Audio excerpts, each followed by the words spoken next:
the Director of Ministry here at the parish, and I'm pleased to welcome Jim, who's going to present our main speaker.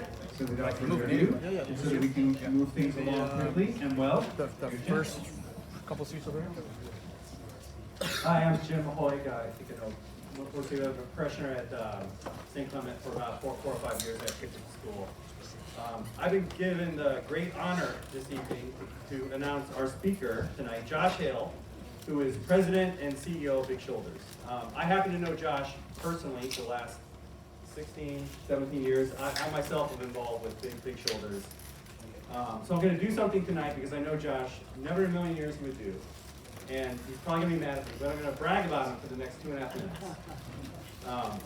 For those not familiar with Big Shoulders, it's an organization that at 10,000 feet is an independent charity that helps keep the Catholic schools in the inner cities open.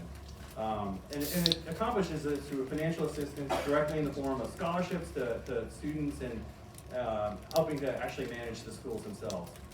At least that was Big Shoulders' mission before Josh arrived.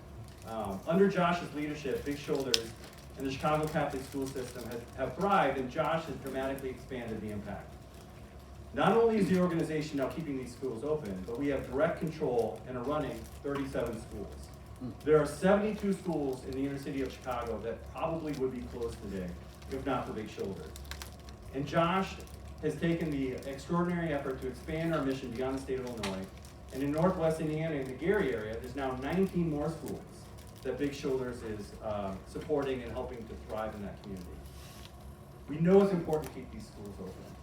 We have data that shows when a Catholic school opens in some of these communities, crime goes up.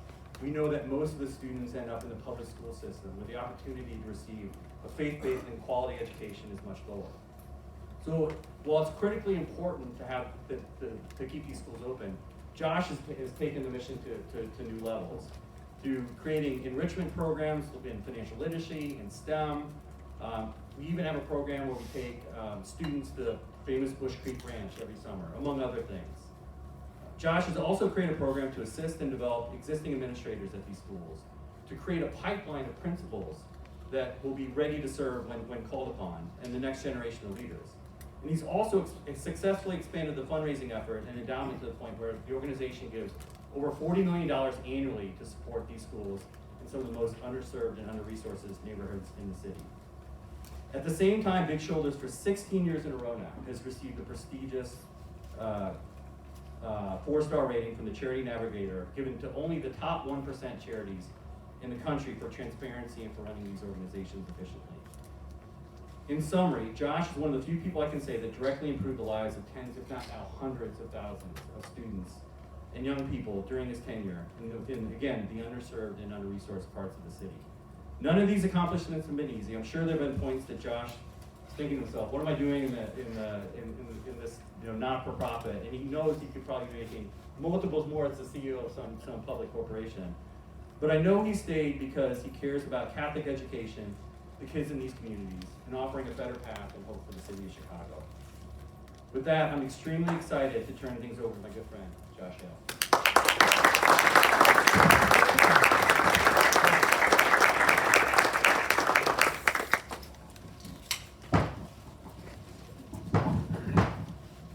That was some introduction, Jim. Not too much, and I appreciate it.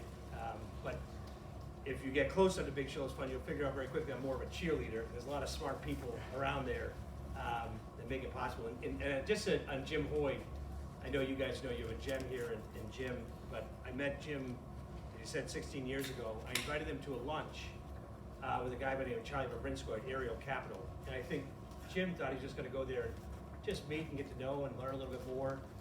I think when he walked into the conference room at Ariel Capital, and there was a piece of paper with a pledge form and a pen right next to it, PowerPoint presentation, he said, I think I've signed up for much more, maybe one of the more expensive lunches. But Jim has been, really grew up in the organization together, is now on the executive committee and helps steer the organization. And all those stats and numbers, and I've said this many times, there's people on our board and our leadership who have really big shoulders. And when tough situations come up, when school is going to close, or we didn't think we could do it, their big shoulders carried us. I often would get weak knees and think twice about it and wonder, could we do this? But So big thanks to Jim Hoy and to all there's other people here also involved, Big Shoals Fund. I saw Craig Bram and David, Mitch Krebs on our board as well, Dan Stahlschmidt, I think, if there's anybody else, I'm sorry if I'm missing, but we were lucky to have great leaders. And so thank you, Jim, and a big round of applause for you and your leadership in so many years.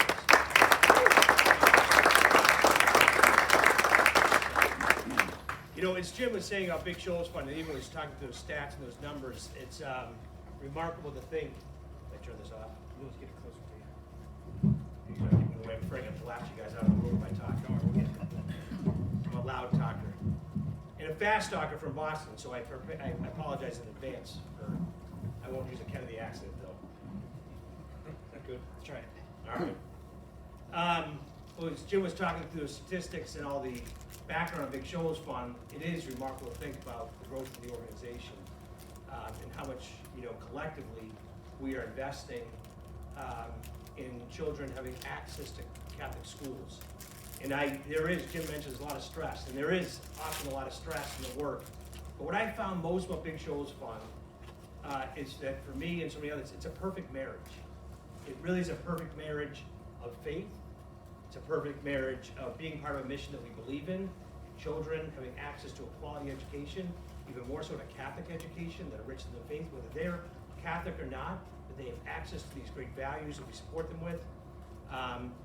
And working in an entrepreneurial environment where we're really able to try and do new things. Jim talked about a financial literacy program, a stock market program. Jim and Charlie Bavrinsko started from 2 classrooms.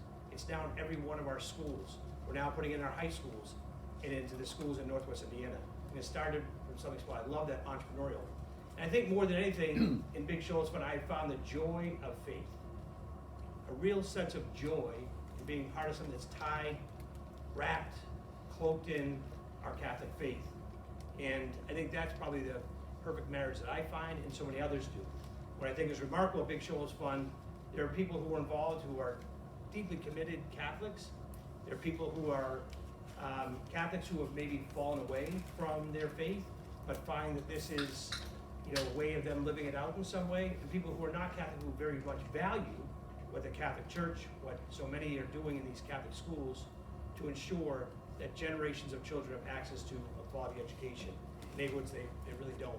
And so some ways, it's not really a job, but in my mind, I think of it as, it's a big word that I learned from someone else, praxis.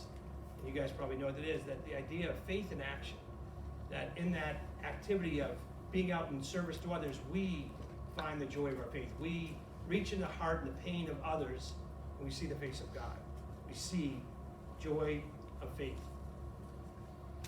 When sometimes people ask me how I got to Big Shoulders Fund, my short, glib answer is, I got lucky, fell into it, I came from Boston, whatever quick, short answer you say at a cocktail party or when you meet someone and they don't really want to know how you got there, or I don't really want to delve into the depths of it because it's personal, it's tied to faith and so many other things. But I know how I got to Big Shoulders Fund. And it's much, much more than that short, glib answer. It's a path filled with experiences, people. It's cloaked in faith all the way through that led me here. It was also sort of, kind of born into a misunderstanding maybe of perhaps a lack of clarity about what does it mean to be a Catholic and active in your faith, to have a full faith-filled life. What does that mean? I don't think I understood that early in my life and how it can be woven into. And so I start there in the journey of talking. I love the title. I don't know who came up with it, Driven by Holy Ambition. It's a great title. But the notion of making a difference together. But as I thought about it, it was really around, and talking to Jim a little bit, it was about a journey in life. And so I'm going to kind of walk through how I came to this, as we are in this Lenten season and preparing for a painful period of reflection in our faith, but only to realize Easter and the joy that comes with that. And so really finding the joy of faith and how I have found this perfect marriage of Big Shoals Fund in what I do. But let me say, and I've mentioned this to a few people coming in, I would say that this is one of the tougher assignments, truly, for me. I speak a lot about Big Shoals Fund in front of lots of groups and talk about things. But I think, one, it's uncomfortable to talk about yourself. It's always hard to talk about yourself. I'm afraid you guys are gonna fall over sideways, bored, as I get going here. You're like, boy, what a boring life that was. But even more difficult, I think, is talking about faith, and that might be a number of things. Growing up, being men, and I'm not saying it's a good thing, but for my part, there's a little bit of hereditary part of this, and kind of a household I grew up in, and a nature of growing up Catholic. And really, that when I think about, learning about my Catholic faith, I great Catholic school education and nuns and the whole 9 yards, but it's more what I observed, what I watched in terms of developing that joy of faith. And so I'm going to talk about, tonight, the positive instances of faith in my life, and the feeling of experiences of strong connection to faith.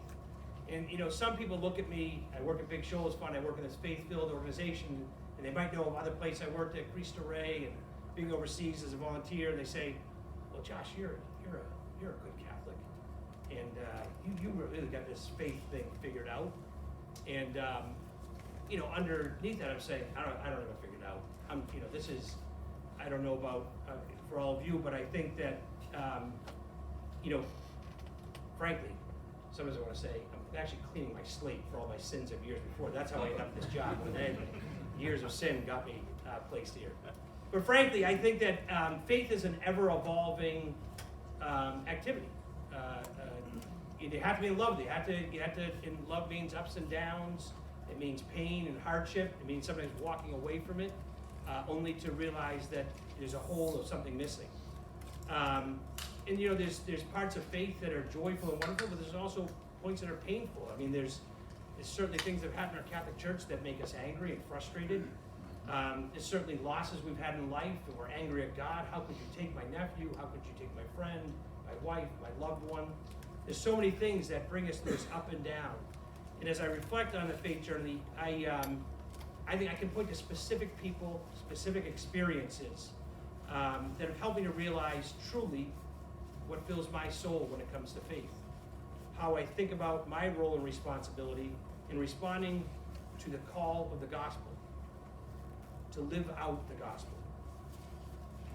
Ultimately, I ended up at Big Shoals Fund and in other positions before that put faith right in the center of my life. It was hard not to be hit in the head and say, look around, Josh, see what's around you. Find this joy of faith. It still took me a while, and it still takes me time. But I haven't figured it all out. Faith is still a journey, as I said before. It's something I continue to work with, I struggle with. My wife and kids would tell you that. Even as I said I was coming here tonight, they said, you? What are you talking about? But mostly,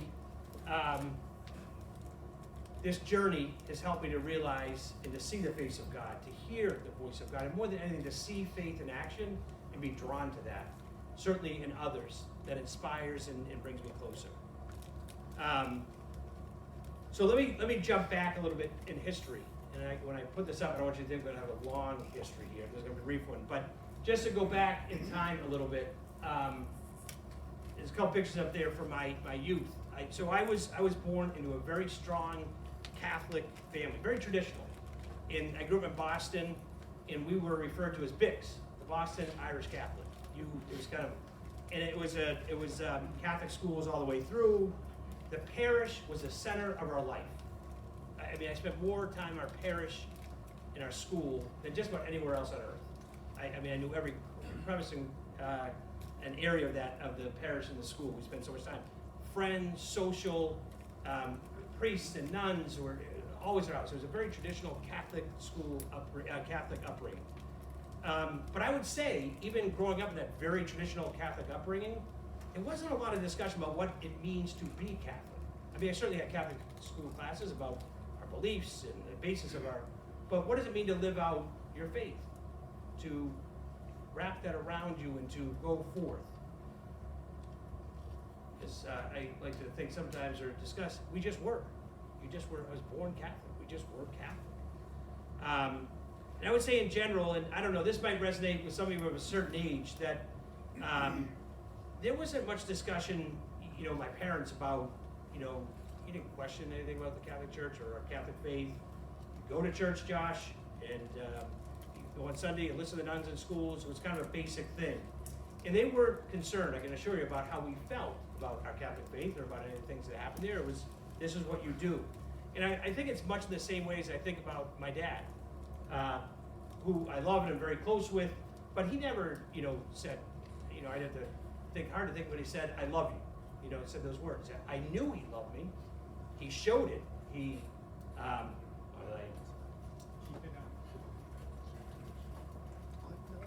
is that the screen or me? My father, he didn't have to tell me. I knew it. I saw it. I experienced his love and how he taught me and treated me. But as a child, in kind of a little child way of thinking, I remember, thinking a lot about Catholic faith and how should I be a good Catholic, and we talk about Catholic guilt. There was probably a lot of that. Am I doing the right thing? And as much as I could doctor was, you just do it. This is what you do. And we're Catholic, and so we do it. But the other part that I found in those early years of our parish life and growing up in this household, and then in the area we grew up with, was what I saw and what I experienced. And really, that was doing stuff. And by stuff, I mean very active volunteering and outward bound. Our parish was super active. My parents were very active and kind of outward bound. We were involved in prison ministry. We would go every Saturday morning, or very often, most Saturday mornings, and deliver food to the cloistered nuns. We would make mittens for the homeless. We would serve meals. We would, it was a novitiate near us. I remember going there cleaning the grounds and the house and painting. We were out constantly as Catholics, going out into the world and doing service. That was, and for me, that was my favorite part. Going to church and sitting still. ADD could be one word to describe me. There's probably other words, but that's certainly one. It was hard. But going out and doing stuff, I was like, I like this Catholic stuff. I like this part. And it filled my soul, and I felt part of a community that was doing something to make a difference. And the joy of faith was very prominent and very high. But perhaps the most profound experience I had of kind of volunteering, and again came to this joy of faith and kind of uncovering how to live a life filled with faith and tied to our Catholic values. In the church where we went growing up, there was a group of women who would go from our parish down to Haiti. They would go every summer, sometimes in the winter they'd go, and my mother, it was all nurses. My mother hadn't gone to college, but she'd worked in a laboratory, I think, to blood or something. But she was able to go because she was close enough to being a nurse, and so it was all healthcare workers is the point. And they would go down and they do service. And I was always amazed. My mother went on these trips, and that she would do this. And at one point, my mother was down there in a couple of trips, and she saw the range of work that needed to be done. That they were working these clinics, they needed help, bring services, and I think a light bulb went off in her head, and she said, "I got 5 kids." And to my little Irish mother, that was labor, and labor was what was needed down in Haiti. So suddenly, we were all going, and we joked my parents, we never ever in our lives went to Disney. I still never been to Disney, and I was joking, we didn't go to Disney, we went to Haiti. But there's some lesson there someplace. There's a lesson there someplace. But so my mother decided she was going to take us. I think a lot of these other nurses, like, your kids are in 8th grade in high school, is this really the time and place? But so she did. She ran out of her kitchen. We would raise money in our parish and in our schools, and we would raise supplies, and we would go down to Haiti. We lived in a home for Josh, has actually been there, so no. So Delma's 89, I think, in a home for boys, homeless boys. We would live with them, so you're stuck on these like concrete beds. We washed our laundry by hand on the roof of this facility, rice and beans, bucket showers, and we would go out from there and work in with the Sisters Daughters of Charity, Home for Sick and Dying Children, in clinics in City Soleil. We would go up in the mountains and work in orphanages. And, some people thought, like, well, you're going to Haiti. I loved it. One thing, I had more freedom there than my little Irish mother would ever allow me in Boston, I can assure you that. But also, to be outward bound, we were in a community wrapped in faith, again, in finding the joy of that faith of being outward bound and serving. And to be part of a group that was saying, we gotta raise money, we gotta get this done. I found it so enthralling and exciting to be part of something like that. there's lots of stories and memories from that time. And I don't want to bore you with all of them, but again, it was living out faith in action. That there's a way to live this Catholic thing that we are a part of, and really to find the joy of that. And I also, in pointing to people in faith, one of the things that has stuck with me to this day is the Haitian people themselves. And in working alongside them and walking with them in these various projects and efforts, I was always amazed, as a young kid, and certainly now, that their sense of faith was so strong. And I always wondered, why have faith? Look what you're living in, the poverty, the lack of hope, that it was so little that, just surviving as a human, never mind, wondering what it feels like to be a Catholic, or what is that, this was survival, and their faith was just the strongest thing I've ever seen. It still gives me chills to think about these women working with these children in these homes for sick and dying. It was remarkable to see their faith. Everywhere you drove and everywhere you went, you'd see signs on the sides of buses, on almost graffiti of faith, and we believe, and there's hope. Jesus will save us. And I wanted to say, and as I think back to that, and you're down there is coming from, the wealth that we are surrounded by, and you're stripped of this blanket of comfort of the United States, and to be with them, and to see that faith was something that was jarring, frankly. And still is with me today, that even when things are the worst, when you don't think there's any hope, how do you continue to have faith? In those moments when you've lost someone, when there's something that's made you angry or hurt about something, how do you continue to find that faith deep inside you to fill your soul again? Some of us, like me, have walked away from my faith, or walked away from the church because of my anger, only to find that was emptying, and I didn't have something that I needed desperately, which is our faith. The next one, I didn't go through this, my pictures of Haiti. We're going to go past that quickly, though. So after, I'm going to fast forward a few years now. So tremendous experience, again, joy of faith, being in community, working towards something, and really an example, a bright shining light in my life with the Haitians and their faith in the face of tremendous adversity. So after college, I went to Marquette University. I ended up, and I say ended up in the Marshall Islands. And so Marquette's a Jesuit university, and some of you might have heard of the Jesuit Volunteer Corps. So the Jesuit Volunteer Corps is you graduate from college and you go and do service. Mostly it's domestic. And so I was finishing college, and I thought, I'm going to go to Chicago. So I applied for the program, I got in. I was supposed to be in Chicago, and I was very excited. So I left, and I was going to work in a social service agency and close to my friends, and I thought it'd be fun to be in Chicago, so on and so forth. Well, over the summer, I ended up injured, cutting trees down, trying to make a little money, and I called the agency. They said they lost their funding. They're closed, so you don't have a placement. And so all of a sudden, I didn't have a plan for the next year. Well, one, I was like, well, my dad was very concerned about what I was going to do, because I'm sure we were concerned about what our kids are going to do.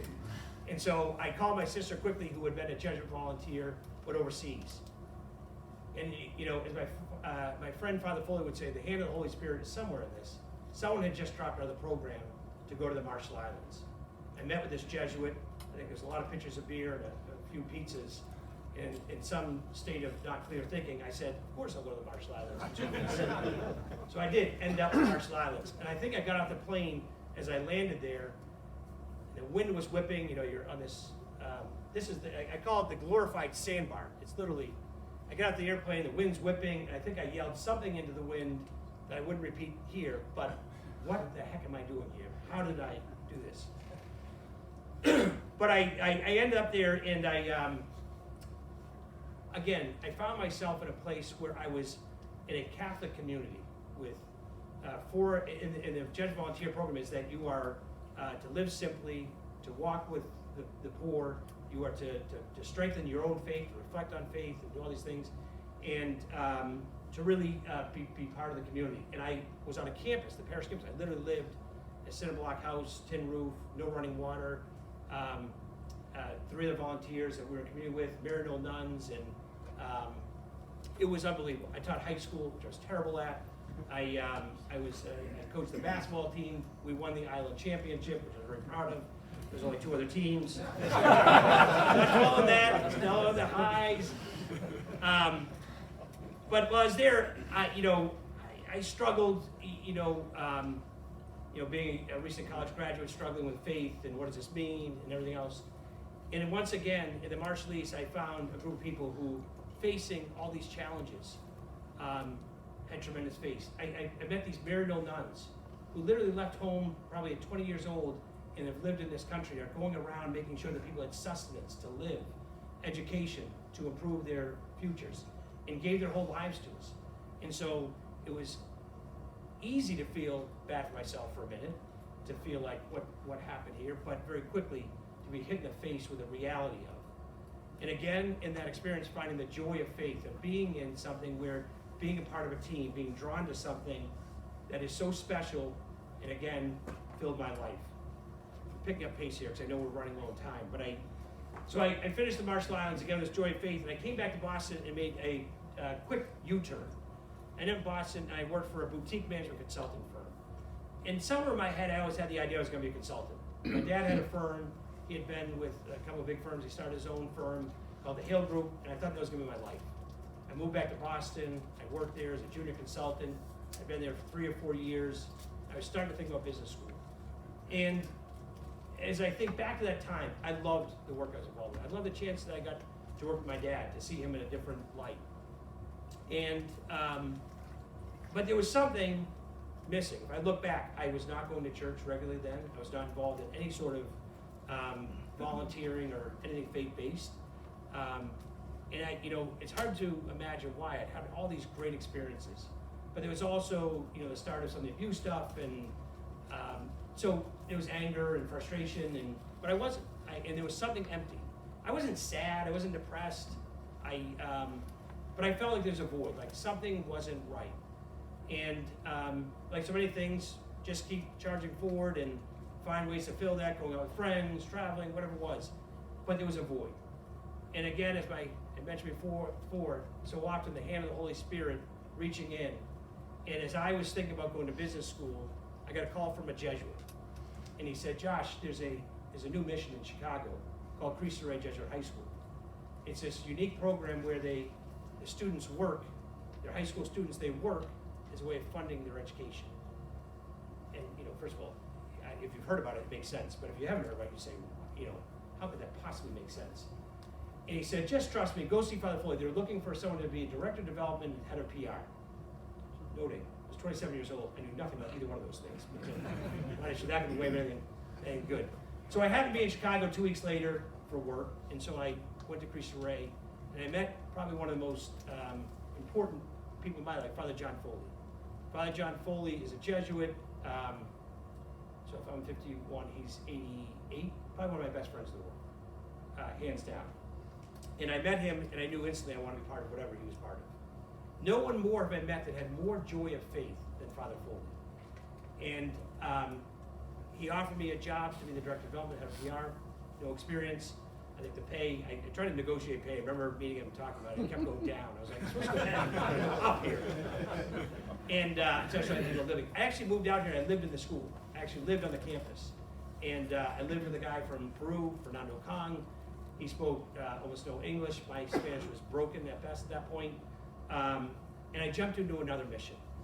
And again, I found that joy of faith. Father Foley pulled me into something that was changing the lives of children. It was giving them access to a quality Catholic education and all that goes into that, but also giving them work experience so that they could better there. This was a school for primarily immigrant Mexican community. I lived in the community, got to know them, and again, another community rich in faith, hardworking, committed, and I learned more from them than I could ever possibly. I even remember going to Mass when we were there. And there's something about Mass in Spanish that is so joyous. I don't know what it was, that there was so much energy that came from it. That I still sometimes go into Mass in Spanish because it brings so many great memories. But Cristo Rey was a pivotal, and Father Foley was, I mentioned, was in Peru for 34 years. He came back to start this. And one of the remarkable things, so imagine, he was in his 20s and he leaves and goes down to Peru and literally lives off the grid. He comes back, there's this internet, which he doesn't know about. Anything you bring up about popular culture, he's got like a tell me more about that one, I don't. And he lifts the school off the ground. And I think it was a sheer belief that the hand of the Holy Spirit was involved. And I've never seen someone so believing in the hand of the Holy Spirit that could make something happen. I remember sitting at board member meetings and people would say, well, I don't think we have enough funds. And he said, God will provide. I rolled my eyes too, just to be clear. But God did keep providing. And his sheer belief, there's something about willing it to happen, about that sheer belief in something can happen, and a faith that is so unabiding. There's a quote that he always used that we have so much faith, we're almost delusional that we believe it can happen because of our strong faith and that God's behind us. It was pivotal in the work I'm involved with now that everybody says Catholic school is going to close. How could it possibly survive? But yet here we are with one of the strongest networks of Catholic schools in the country. So Cristo Rey, I finished my time up there, and in some ways, I again tried to run from Cristo Rey. I had met a young woman, I had no money, I was in debt, and I was applying to business school, and again, out of nowhere, someone said, Big Shoals Fund is looking for someone. I said, they'll never hire me, I have no experience in this. And lucky for me, I got hired there, which brings me to that perfect marriage of faith, being part of something entrepreneurial, Catholic education that enriches the world all around us. But in some ways, each experience and where it was and what it was is not as meaningful as, for me, the constant reminder of how we find faith in our lives. My story is unique, your story is unique to your story, to your story. You're sitting here tonight, you have to be curious about your Catholic faith. Curious about it to say, how do I continue to support my faith? How do I continue to enrich it? And that you want to build that faith into your life. Being part of a great community like this. I don't know, maybe it's been more clear to you than to me about faith and how it wraps in your life and how you find fulfillment in it.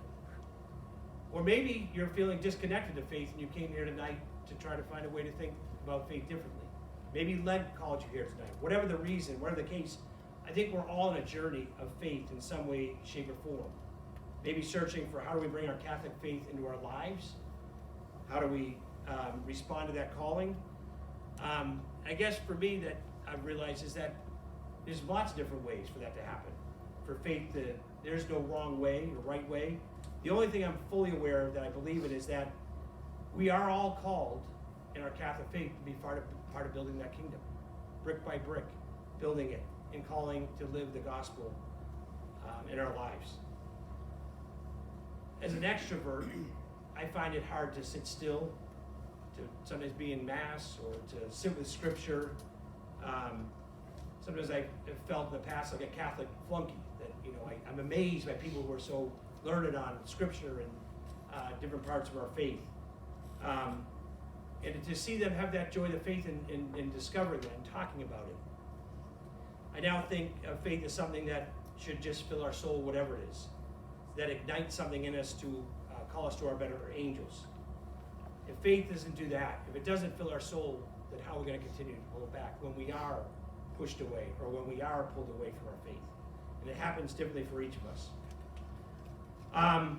When I find myself wanting or needing something to fill the void in my life at Big Shoals Fund, as Jim knows, there's many challenges at Big Shoals Fund that come up, frustrations sometimes with maybe the archdiocese standing in the way of what we see as progress toward ensuring this mission continues, or in obstacles in the city and the politics that create such chaos and sometimes animosity towards our mission. And I get frustrated and say, why am I doing this? Going back to mission for me, going out to a school, volunteering, going back and sitting is the way that I kind of recenter myself on faith. Some people find sitting in church and with Jesus with them is a way to do that. We all find our ways differently.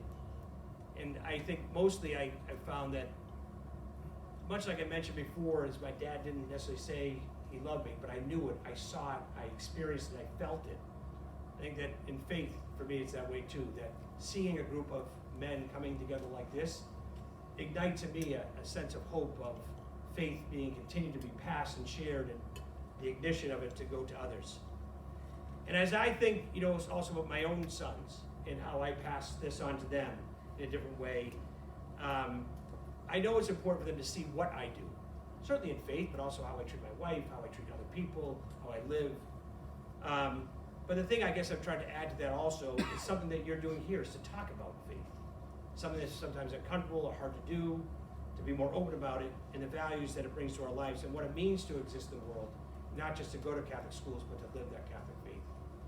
So this is my experience of faith, and I'm certainly happy to answer any questions or share more, but I thank you for inviting me to share this, and to bear with me through it.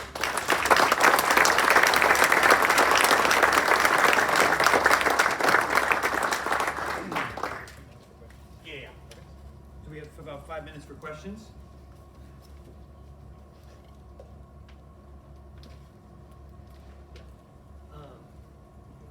You said that, I forget the father's name that inspired you. Father Foley?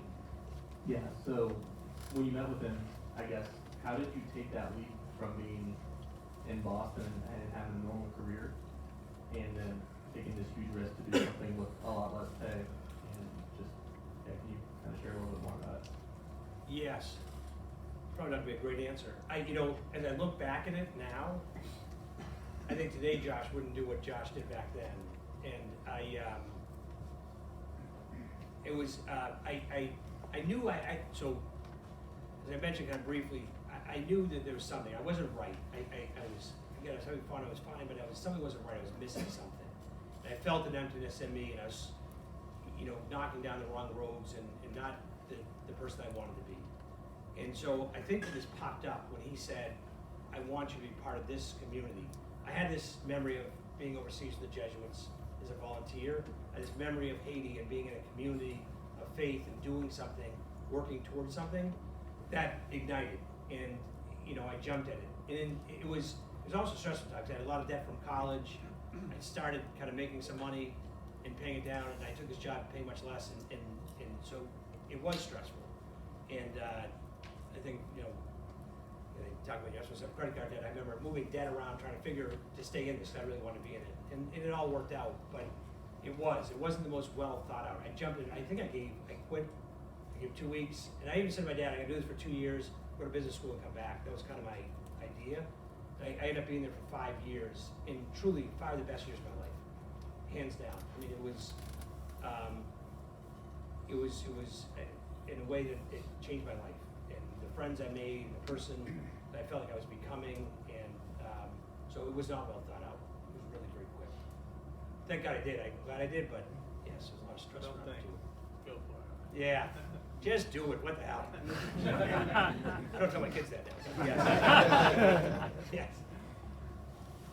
I love your observation that you found the most faith in places that were struggling the most, that didn't have the most wealth. It strikes me that oftentimes we accumulate wealth, to protect us from, a situation where you have to rely on God to provide, right? As parents, that seems like the worst case situation. But you said that your Father John Foley said, always trusted in God will provide. I'm curious what you think about is the relationship between, wealth and faith, and is it an inverse relationship as you've observed, or how do they coexist together? It's a great question. There's this long been a notion that as humans, as we develop wealth, we grow further from, our faith. That the same, the household I grew up in, we did not have a lot of money. That was the center of life. That was everything. If I look at my family today, are they as close to that as they once were? Probably not. And the other thing, it's something I struggle with. I mean, back up 1 second. When I remember being both in Haiti, and I was there for 2 or 4 weeks at a stint in summers. But really, when I was in the Marshall Islands as a Jesuit volunteer, there was a lot of discussion. So we were in faith community. I was with other volunteers, and part of the experience was to talk about faith, to explore faith. And one of the things was about materialism, and that's so prevalent. And it was easy to be a Jesuit volunteer in the Marshall Islands and to live simply, because there was nothing. I mean, I was making $50 a month just to give some concept to get a case of beer that was $50. So I wasn't doing a lot of things. It was, it was very simple living. Whereas if you were just a volunteer in the United States, the idea of being a volunteer and trying to live simply is a lot harder because everything that you're comfortable with is around you. And I remember saying down there, I'm never going to give into that again. I'm not going to give into materialism and everything. I absolutely have. There's no chance. It is very hard to not give into it and to not have some part in your life. And I have guilt. I have sometimes conflicts of faith around it. But I also then look at that side and say it does so much good as well. And so finding balance, I think, is what I'm trying to focus on. And along with a little guilt, that's probably good. That compels to give and to be part of things. But I do think there's it's a struggle. Wealth is, we protect ourselves with it. We want to provide for our children. I want nothing more for my children to go to college and not have the debt that I came out with. And so all those things. But it's a hard concept and uncomfortable to talk about, frankly, because it hits so close to home. Take one more quick one. Thanks, Tom. Thank you, Brody. Thanks, Josh, for sharing your personal experience and taking us on the journey, and you're an inspiration for all of us. So it's just wonderful to hear your perspectives. As you look back on those, whether it's Haiti or it's the Marshall Islands or it's growing up in the Catholic parish where you look back, you may not have been thinking about it at the time, but what a gift that you were able to do the prison ministry, make mittens for the homeless, the meals. I mean, it's so formative. All of these things have to be so formative in who you are today. Do you think that, and maybe commenting on as you're raising your family, and there's a number of fathers in here, should we be almost mandating for ourselves to ensure our children have some of these kind of ultra formative experiences? I don't know if it's we have the ACE program at Notre Dame where kids do the 2 years. Now that's mostly in the U.S., so you're not going to get that real disconnect into the Marshall Islands or something. But is there some sort of just cultural thing that we should all be thinking of? Like there should be sometime when we're raising our kids, we should try to do 3 weeks in some immersion experience abroad, in Costa Rica or in Peru, whatever the example is. And I'm not suggesting that this is some sort of policy thing that we should be pitching to anybody from a government perspective, but it just seems like that had to be so formative and life-changing really for your direction. How do we instill that in children that we're raising? Well, I could use a little advice. I'm raising 2 sons right now, and they're high school age, and we're all young men. You remember that stage there. And one, I couldn't agree more. There's some of the most formative experiences for me. Like in some of these, the extreme. My mother was crazy. I don't know why we were going to Haiti. I look back at it. Really, I said when I was talking about the freedom I had, but I was going out. I was in 8th grade when I first went to high school. She was on lockdown and we were at home. I was down there. I was going out in the streets of Haiti at night. I had my first beer down there. St. Pauli girl, who knew? And the St. Peter's. It was unbelievable. If she had ever known that, I would have been crucified myself. So those are pretty extreme. I've not done any of those things with my kids, but for me anyway, I was within osmosis and seeing it. So I have them doing a lot of service days. We have lots of service days at Big Shoals Fund. I have them constantly out doing those things. Because I hope that just they see, I wish they could be here tonight to see this same thing. I think there's lots of experience I would like them to see and be part of, because seeing a group of men coming together in faith and talking about it, there's something so powerful about that wasn't the norm, certainly my dad and generations before that. But I know you were talking about policy though, but there's a part of me that thinks, the whole idea we had a Peace Corps and service, and that what if our nation did move towards people coming out of college and spending a year somewhere in our country doing service, to walk in someone else's shoes, to whether it's to work in a Big Shoals Fund or to be in St. Clement's Parish. I don't think it has to be in destitute poverty, but to be in faith communities or in social services. That I think that would help, certainly our nation understand each other better, but also help us to really get real work done that needs to be done, I think. And I think, even our work at Big Shoals Fund, it's sometimes overwhelming, the amount of service things we have going. Like Jim mentioned, the stock run already started. The amount of people going out, and we have service days, thousands, hundreds every year, and it's remarkable. It's a ton of work to get it.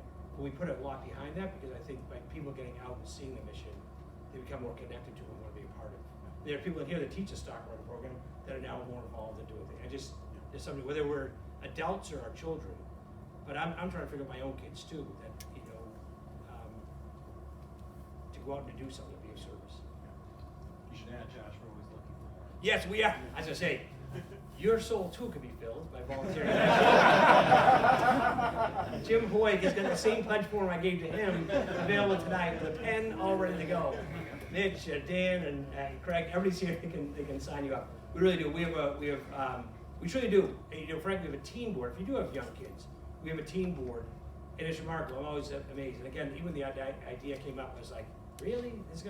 Now it's like, kids from across the city, the region, that come together. They do little fundraisers for school supplies. They go do service days, and talk about when I'm feeling down or something. I look at that and I think we're going to be all right. We're going to be all right.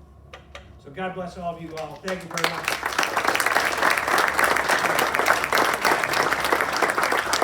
Thank you guys. So, as you can remember, well, first of all, just thank you very much, Josh, too. I think it's extremely valuable to consider how that faith in action gives so much life and so much more vibrancy to the experience of faith, right, in a lived way. So thank you for that, Josh. So now I invite you guys to break up into your small groups. I'll put the map up for you in a second here. You can look at your name tags and you'll see the number of your group, and you'll be able to go to the group that corresponds as a map. At the end of our shift, please bring your chairs back.